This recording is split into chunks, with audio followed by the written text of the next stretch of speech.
Bienvenue sur Cédric Beau TV. Aujourd'hui, je vais vous parler de trinquer avec des Chinois. Alors, pendant les repas, souvent, on voit les Chinois donc, qui trinquent, il y a des jeux d'alcool, il y a des règles, des protocoles à respecter, donc comme on en a nous aussi en Occident, et bien je vais vous expliquer ça donc aussi. Alors, il faut savoir dans un premier temps que même si votre religion vous l'interdit, ou même si vous avez des problèmes de santé aussi par choix, vous ne buvez pas d'alcool, cela ne vous empêche pas de trinquer tout de même et de suivre ces mêmes protocoles par respect donc pour la culture de votre hôte.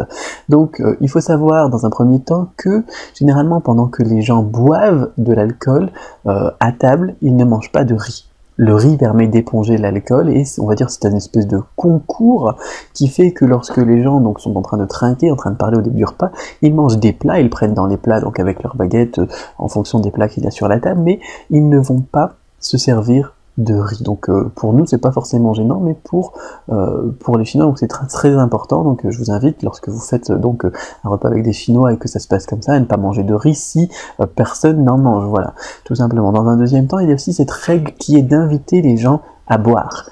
Par exemple, votre hôte donc vous porte un toast, il faut savoir que vous lui devez un toast.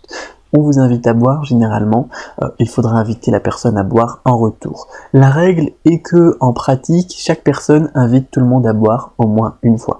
Donc c'est-à-dire que tous vos hôtes, vous invitez à boire au moins une fois, et vous allez devoir inviter tous vos hôtes à boire au moins une fois. Donc si vous êtes 6 autour de la table, eh bien ça fera donc 2 verres par personne, tout simplement, 12 petits verres, hein, ils sont très petits les verres à alcool chinois, donc par personne. Tout simplement, voilà.